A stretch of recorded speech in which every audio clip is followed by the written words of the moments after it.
El siguiente segmento es clasificación F, formativo, educativo cultural. A, apto para todo público.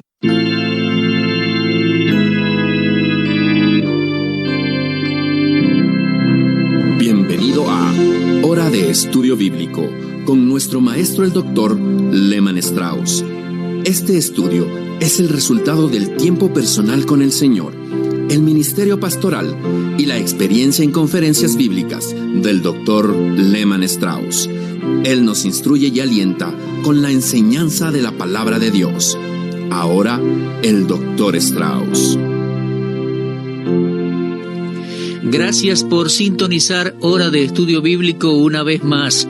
Considero un honor, un privilegio y una gran responsabilidad representar al Señor Jesús en este ministerio y ser su ministro, el ministro de la Palabra de Dios, presentándola hoy para ustedes.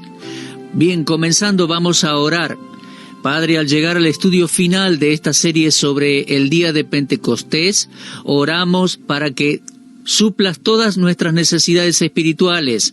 Y Padre, nuestras necesidades son tan variadas y diferentes. Confiamos en que el poder milagroso de tu palabra llegará a cada corazón y que cada necesidad en particular será satisfecha en la manera en que solo tú puedes hacerlo. Te agradecemos por el privilegio de representarte y te pedimos que utilices tu santa palabra para tu alabanza y gloria. Padre, te pedimos que estés de manera especial con los oyentes que tienen sus corazones quebrantados, por los ancianos, por los que están en geriátricos y hospitales. También, Padre, oramos para que los más jóvenes cuiden, amen y se preocupen por los más ancianos. Oramos por nuestra preciosa juventud. Te agradecemos por los jóvenes que escuchan este programa. Y, Señor, te rogamos que les fortalezcas de una manera especial. Te damos todo el honor, la alabanza, la gloria y la majestad en el precioso nombre de Cristo Jesús. Amén. Muy bien, continuando y tratando de terminar hoy con el sermón de Hechos capítulo 2, vamos a ver ahora los resultados de ese sermón del apóstol Pedro. Permítame decirles que predicar es una gran vocación. Es la proclamación de las buenas nuevas de salvación por medio de nuestro Señor Jesucristo. En la mente de Cristo estaba, sin dudas, la más grande vocación, porque se esforzó para que su influencia sea sentida en el mundo entero. Y en Marcos 16:15 él dijo: «Id por todo el mundo y predicad el Evangelio a toda criatura». Ahora, esto nos habla de la importancia de predicar. Toda predicación involucra al menos dos elementos necesarios. Primero, necesitamos un hombre que predique, y segundo, debemos tener un mensaje que debe ser el correcto. Cuando el hombre y el mensaje son de Dios, hay ciertos resultados que seguirán al sermón. El sermón de Pentecostés de Hechos 2 es uno de los mejores ejemplos de la predicación. Por supuesto, el requisito para entregar un sermón es que el predicador sea el correcto, aunque es la palabra de Dios quien entrega el mensaje más que el hombre en sí. La página impresa es grandemente usada por Dios, pero el Evangelio proclamado por la letra impresa no es el mismo que se proclama por la predicación. Ahora, ambos son importantes y son necesarios. Yo soy escritor y predicador, o bien un maestro de la palabra de Dios, y los libros que he escrito han sido una bendición para muchos. El autor, sin embargo, no siempre es un predicador. Déjeme decirle que hay algunos escritores hábiles que no tienen el don de predicador y maestro, y hay algunos maestros y predicadores hábiles, muy hábiles en lo suyo, pero que no están capacitados para escribir. El apóstol Pedro fue el siervo privilegiado para hacer ambas cosas. Él era escritor. Tiempo después escribió 2 epístolas y llegó a ser un gran predicador. Y tenemos un ejemplo aquí, en Hechos capítulo 2, en el primer sermón de Pentecostés. Además, la personalidad del predicador tiene mucho que ver con el poder y efectividad de un sermón.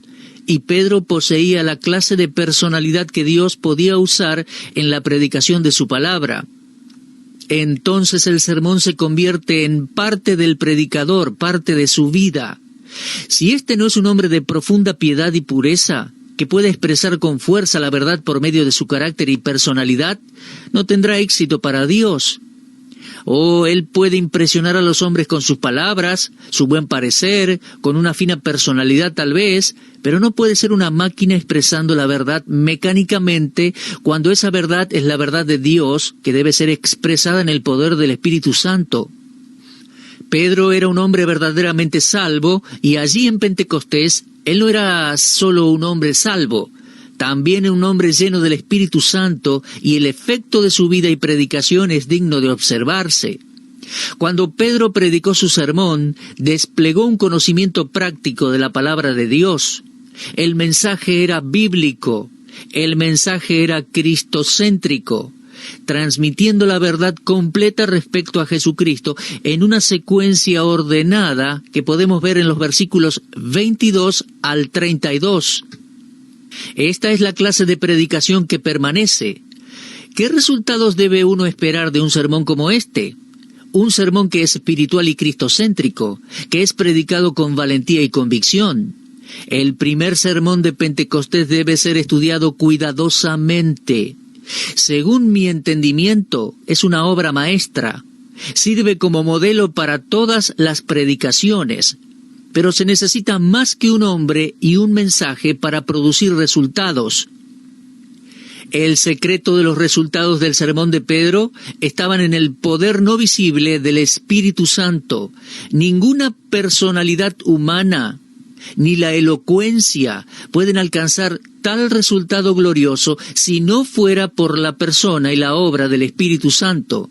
Lo que Pedro y los discípulos vieron fue una demostración del poder de Dios, del Espíritu Santo obrando por medio de ellos. Lo primero que sucedió allí fue una convicción. Observe el versículo 37. Cuando ellos escucharon esto, fueron convencidos en sus corazones. Tal fue el poder de aquel sermón. Cada predicador debe ser consciente del hecho de que no todos sus oyentes se dan cuenta que están perdidos. La congregación puede tener inteligencia superior a la normal y aún así ser indiferente a sus pecados y a su relación incorrecta con Dios. El predicador con convicción es la necesidad del hoy en día.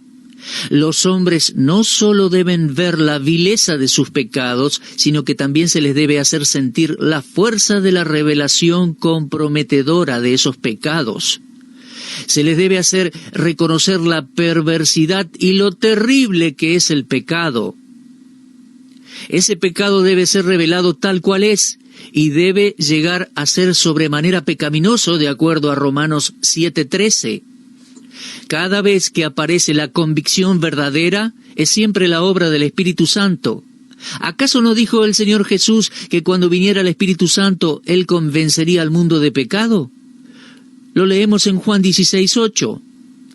Pueden haber miles de voces gritando en contra del pecado, pero nadie, excepto el Espíritu Santo, puede producir convicción genuina en una persona. Amigos amados, esta es solo la obra del Espíritu Santo y nosotros, los predicadores, tenemos que reconocerla. Yo no puedo convencer a nadie de pecado, no puedo convertir a nadie a Cristo, porque esta es la obra exclusiva del Espíritu Santo. No obstante, voy a predicar la palabra de Dios en el poder del Espíritu Santo. La persona no regenerada, en ceguera satánica, siente que hay alguna otra forma de acercarse a Dios, pero no la hay. No hay ninguna forma hasta que el Espíritu Santo ponga convicción en esa persona. Entonces el velo que tiene se levanta y el corazón pecaminoso e incrédulo queda expuesto. El Evangelio demanda revelación divina para ser comprendido, y el Espíritu Santo descubre el terrible curso del pecado que separa al pecador de Dios. Cuando el Espíritu Santo ilumina la mente entenebrecida, mostrando la ira de Dios en contra del pecado, solo entonces el corazón del pecador clama para ser liberado. Todos los hombres tienen en mente algún modelo de lo que debe ser, pero solo el Espíritu Santo es capaz de destruir las concepciones falsas y mostrar al pecador cuán radicalmente defectuosos son sus puntos de vista respecto a lo correcto y a lo incorrecto. Cualquier hombre puede decir que no es malo, pero cuando el Espíritu Santo es libre para obrar, muestra a la conciencia del hombre cuán vil pecador es en realidad. Cuando la justicia propia inclina su cabeza avergonzada y el corazón clama a Dios por salvación, es porque el Espíritu ha hecho su obra de convicción. Pero lo digo nuevamente, solo puede ser hecho en el poder del Espíritu Santo. Oh, cuánto necesitamos los ministros reconocer eso. No es por nuestra personalidad ni por nuestra habilidad para interpretar o exponer las Escrituras, sino que es por el poder del Dios viviente a través del Espíritu Santo. Pero digamos que muy a menudo cierta forma de convicción no es por obra del Espíritu Santo, es algo superficial. A veces tratamos con liviandad el tema del pecado, porque el pecado no es popular y los hombres no consideran apropiado hablar del pecado y del infierno, y justo ahí el Espíritu nunca puede restar importancia o negar el pecado. Esta nota de convicción tan evidente en el versículo 37 de Hechos 2 es lo que está faltando en nuestra predicación hoy en día. Mientras ignoremos el secreto de nuestro Señor para producir resultados eternos en los corazones de los hombres, nuestra vida de iglesia permanecerá en frustración. Hoy tenemos demasiados púlpitos débiles y no hay convicción de pecado en muchas congregaciones. Los cristianos pueden ir a la iglesia semana tras semana y escuchar sermones y nunca ser convencidos de su pecado. Esto a mí me dice algo. Me dice que nosotros, los que ministramos la palabra de Dios, no lo hacemos en el poder y la demostración del Espíritu Santo. Quizás usted se pregunte si se ha dejado de lado al Espíritu Santo debido al hecho de tanta falta de convicción genuina. Pero me temo que hemos pasado por alto el aspecto más importante de la obra del Espíritu. La convicción no era para ser traída directamente a los pecadores por el Espíritu Santo. El Espíritu Santo no vendría directamente a los pecadores, sino a los discípulos, a nosotros, los creyentes. Jesús dijo en Juan 14:16, «Y yo rogaré al Padre, y os dará otro Paracleto, para que esté con vosotros para siempre». El Espíritu Santo vino directamente a los discípulos, a los creyentes. Por lo tanto, su obra de convicción se hará presente cuando Él esté libre para obrar en medio nuestro. El predicador por sí mismo no puede convencer de pecado sin el Espíritu Santo, y el Espíritu Santo no lo hará sin nosotros. Es inútil pedirle a Dios que convenza a los pecadores cuando Él ya ha prometido hacerlo con la condición de que nosotros, que somos templo del Espíritu Santo, no lo obstaculicemos. Podemos ver entonces que el Espíritu Santo convence a los pecadores por medio de vidas llenas del Espíritu. Muy a menudo oramos a Dios para que convenza al pecador, pero éste no siente que sea pecador porque nos ve a nosotros que decimos ser cristianos viviendo como Él vive. Qué triste es cuando los pecadores vienen a nuestras iglesias, escuchan el Evangelio y luego continúan en incredulidad y rechazo, porque nos ven a nosotros, los creyentes, haciendo las mismas cosas que ellos hacen. No se extrañen, amigos, cuando los pecadores no se conviertan en su iglesia local. El Espíritu Santo no ha fallado, tampoco la palabra de Dios. Nosotros hemos fallado. En realidad, nuestro Señor estaba diciendo que cuando el Espíritu obre a través suyo, convencerá al mundo de pecado. El poder del sermón de Pentecostés de Hechos 2 no estaba en el hecho de haber sido predicado, sino que fue predicado en el Espíritu Santo enviado del cielo. Esto es lo que Pedro dijo en su primera epístola, capítulo 1 y versículo 21. Ahora escuche lo que el apóstol Pablo dijo cuando se refirió a esta gloriosa verdad en 1 Corintios 2:4. Ni mi palabra ni mi predicación fueron con palabras persuasivas de humana sabiduría, sino con demostración del Espíritu Santo y de poder. La predicación que produce convicción es siempre el resultado de vidas llenas del Espíritu, tanto en la congregación como en el púlpito. Es inútil hablar sentimentalmente respecto a la maldición del pecado a un mundo que perece mientras nosotros, los cristianos, nos esforzamos en esconder nuestros propios pecados y nos rehusamos a abandonar lo mundano. Cuando vivimos vidas de derrota en vez de victoria, no podemos esperar que el Espíritu Santo haga su obra de convicción. El sermón de Pentecostés trajo convicción porque todos ellos estaban llenos del Espíritu Santo. Lo leemos en Hechos 2:4. ¿Cuándo aprenderemos que Dios está esperando demostrar por medio de sus hijos cuán feo es el pecado y cuán maravilloso es el Salvador? Dejemos de esforzarnos tratando de producir convicción y de predicar a Cristo en nuestra propia fuerza. El Espíritu Santo obra en las vidas puras de los hijos de Dios. Así, no solo habrá convicción, sino que también habrá conversión. Leemos en Hechos 2:37, al oír esto, se compungieron de corazón y dijeron a Pedro y a los demás apóstoles, varones hermanos, ¿qué haremos? Aquellos judíos estaban esperando al Mesías y de pronto Pedro, por el Espíritu Santo, les dice que el Mesías ya ha venido. Y más aún, Pedro les informa que era a quien ellos habían rechazado y colgado en la cruz del Calvario. Entonces, ¿qué debían hacer ellos? ¿Se les daría una nueva oportunidad? ¿Enviaría Dios a Cristo para que la gente tuviera otra oportunidad de recibirle? Es por eso que ellos le dijeron al apóstol Pedro con desesperación casi, ¿qué haremos? Esta pregunta ardiente vino de corazones convencidos por el Espíritu Santo, y repentinamente Pedro les dijo, arrepentíos, arrepiéntanse. Me gusta eso. Ahora, ¿qué es el arrepentimiento? Bueno, literalmente la palabra significa un cambio de mente, un cambio de mentalidad y forma de pensar. Aquellos judíos tenían un concepto equivocado respecto a Cristo. Ellos habían crucificado al Señor. Él vino a ellos, pero ellos no le recibieron. Mostraron su actitud en contra de Jesús cuando lo rechazaron. Y entonces Pedro les estaba diciendo, cambien su actitud, cambien su mente respecto a Cristo, porque tienen una idea equivocada respecto a Él. Ustedes lo clavaron en una cruz, ahora necesitan un cambio de mentalidad y este resultará en un cambio de conducta. El verdadero arrepentimiento no solo produce un cambio de mente, sino también avanza para lograr un cambio de actitud e incluso un cambio moral completo. El arrepentimiento produce una profunda tristeza por haber violado las santas leyes de Dios.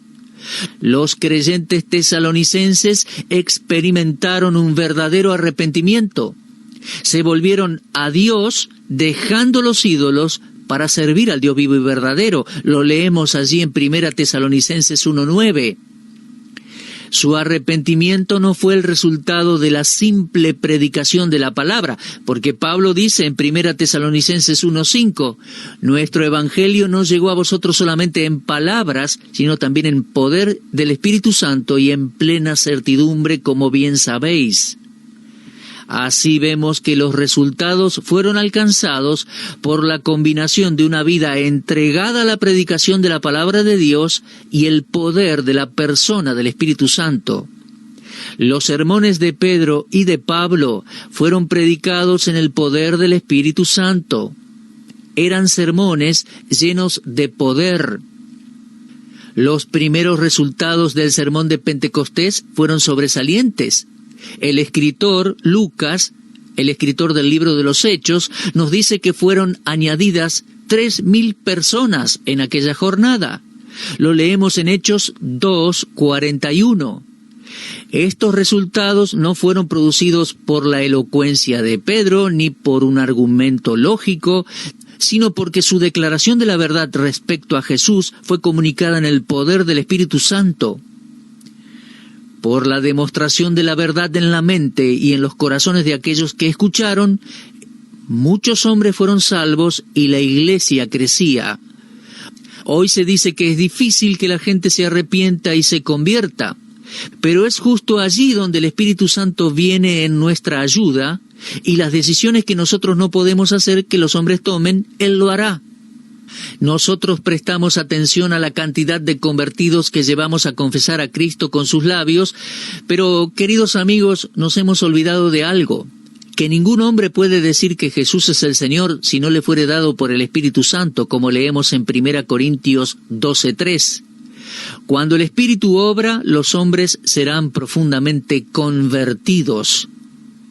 Algunas veces siento que hay muchos de nuestros convertidos alrededor nuestro. Muchos predicadores sienten que, a menos que vean gente levantando sus manos y caminando hacia adelante en la iglesia, que sus esfuerzos han sido en vano. Mire, yo no tengo que ver resultados cada vez que predico.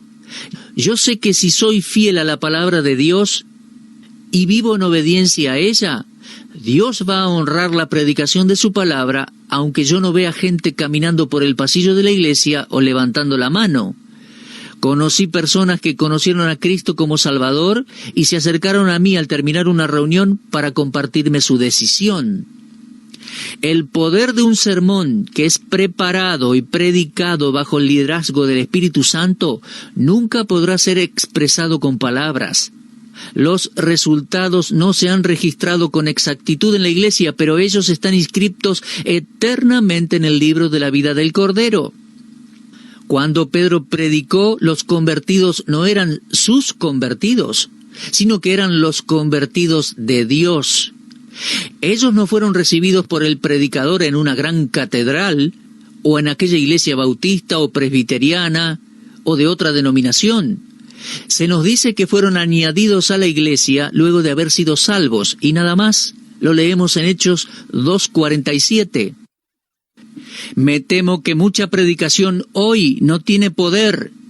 El sermón se predica, pero los resultados son muy magros. Pero Dios no ha cambiado, mis queridos. En la iglesia de los primeros tiempos, a Dios le agradó salvar a los que creían por la locura de la predicación. Lo podemos leer en 1 Corintios 1:21. Y por favor observe bien el versículo, No dice que le agradó a Dios salvar a los hombres por una predicación loca, sino por la locura de la predicación. Cuando los apóstoles predicaban a Cristo, el mundo creía que estaban locos, pero era el método establecido por Dios para salvar a los pecadores. El modernismo y el liberalismo están educando a la gente para que crean que los sermones que alcanzan el corazón e impactan en las emociones son una locura. Si queremos ver a los hombres librados de la ira venidera y venir al Salvador, el Espíritu de Dios debe estar libre para convencer y convertir por medio del predicador y de la predicación, y así alcanzar a la gente para Cristo. Avanzando, observamos que hubo otro gran resultado, producto del maravilloso sermón de Pentecostés. Observe, por favor, Hechos 2:42. Allí dice que perseveraban. Los 3,000 no fueron el único resultado después que fue predicado el sermón. Ellos son los que perseveraron. Podemos ver que cuando la gente se salva por el poder del Espíritu Santo, los resultados son continuos.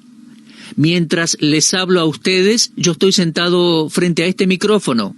Una serie de predicaciones están aquí, donde yo estoy grabando ahora. Anoche, después de la reunión, un predicador me compartió respecto a los resultados en una reunión de avivamiento. Me dijo que si el evangelista puede lograr que la gente se canse lo suficiente, ellos pasarán y confesarán sus pecados. Pero el problema está en que no perseverarán. Él me dijo que la gente pronto olvida a Dios, a la Biblia y a la iglesia. Nosotros no esperamos ver a muchos de estos hasta la reunión de avivamiento el año próximo. Esas fueron las palabras de un predicador. Yo insisto en que tales resultados no son la obra del Espíritu Santo. A menudo están aquellos que confiesan sus pecados, profesan haber aceptado al Señor Jesucristo como Salvador, reciben una porción de las Escrituras, pero rara vez los vemos en la casa de Dios o con el pueblo de Dios después de eso. ¿Son convertidos de Dios o son convertidos de los hombres? Yo no estoy juzgando a los convertidos, no tengo derecho para hacerlo, pero invito a mis oyentes a compartir conmigo los resultados continuos del primer sermón en Pentecostés. Observe allí en Hechos 2:42, perseveraban en la doctrina de los apóstoles. La palabra doctrina significa enseñanza. Ellos estaban muy limitados en su acceso a la palabra de Dios escrita. Todavía no había sido escrito el Nuevo Testamento. La imprenta ni siquiera era imaginada. Ellos dependían de unas pocas copias escritas del Antiguo Testamento. Pero al haber nacido de nuevo por el Espíritu Santo, anhelaban la instrucción de la palabra de Dios. La nueva naturaleza en ellos tenía hambre de las cosas espirituales capaces de sustentar y satisfacer al Hijo de Dios. Ahora, ¿dónde están hoy los convertidos? Gracias a Dios que algunos continúan estudiando la palabra de Dios y se encuentran donde se enseña la verdad de la Biblia. Pero muchos no han continuado, no mostraron deseos de aprender la palabra de Dios. Preguntémonos, ¿está en falta el Espíritu Santo? Ciertamente creo que no. Nosotros, los que somos templo del Espíritu Santo, somos los que estamos en falta. Hemos entristecido el Espíritu Santo con nuestros pecados, con nuestros egoísmos. Y por estar centrados en nosotros mismos, hemos fallado en reconocer la absoluta necesidad de su obra en el corazón del pecador. Creo que no hemos reconocido que su obra soberana de convicción y conversión en los perdidos debe ser llevada adelante por medio de nosotros. Oh, usemos toda la habilidad que poseemos, pero recordemos que los resultados permanentes se manifiestan donde el Espíritu Santo tiene lugar. Aquel poder del sermón de Pentecostés condujo a aquellos nuevos convertidos no solo al estudio de la palabra de Dios, sino también a la comunión. Esto era exactamente lo que ellos necesitaban. Cuán importante es la comunión cristiana para nosotros hoy. Amados, nos necesitamos unos a otros. Al viajar por diferentes partes del país, conozco gente que dice que escucha este programa y pronto nuestros corazones se entrelazan y de inmediato se establece allí una comunión, una conversación por medio de la fe en Cristo, aunque nunca nos hayamos conocido antes. Eso se llama comunión, y lo digo otra vez, cuánto la necesitamos. Es muy importante para nosotros hoy. Nos necesitamos unos a otros. Cuando una persona es nacida del Espíritu Santo, está unida al cuerpo de Cristo. Porque dice Efesios 2:22, en quien vosotros también sois juntamente edificados para morada de Dios en el Espíritu. Mire, le voy a hacer una pregunta. ¿Usted sabe lo que yo estoy haciendo con usted ahora? Estoy teniendo comunión con usted. Estoy compartiendo con usted el ministerio de la palabra de Dios. Y cuando yo oro por usted, esto es comunión cristiana. Le hago otra pregunta. ¿Compartirá usted también con nosotros? ¿Se unirá en oración a favor de este programa y por la palabra de Dios? ¿Orará por las almas necesitadas que nunca han escuchado el Evangelio? Bueno, ese es uno de los resultados del sermón de Pentecostés. Perseveraban en la comunión, en la oración y en el partimiento del pan. Ellos fueron conducidos por el Espíritu para aquella bendita ordenanza de la Cena del Señor. Realmente lamento que al día de hoy muchas personas estén mal guiados respecto a la Cena del Señor. La Cena del Señor, mi amigo, no es un lugar donde la gente va para ser salva. Es una reunión donde los santos ya salvos se reúnen para tener comunión. Bueno, el tiempo ha terminado por hoy y estamos cerrando esta serie de 5 programas tratando el tema de Pentecostés. Un estudio sobre el capítulo 2 del libro de los Hechos, y espero que haya sido de edificación para sus vidas. En nuestro próximo programa comenzamos una nueva serie de estudios, una nueva temática. Será hasta entonces. Muchas gracias. Usted estuvo escuchando Hora de Estudio Bíblico con el maestro el doctor Lehmann Strauss. Si desea escuchar una vez más este mensaje, visite nuestra página en la internet www.bbnradio.org. Le dejamos la invitación para que el día de mañana nos acompañe aquí, en este mismo horario y punto del dial. Hora de Estudio Bíblico es una producción de BBN.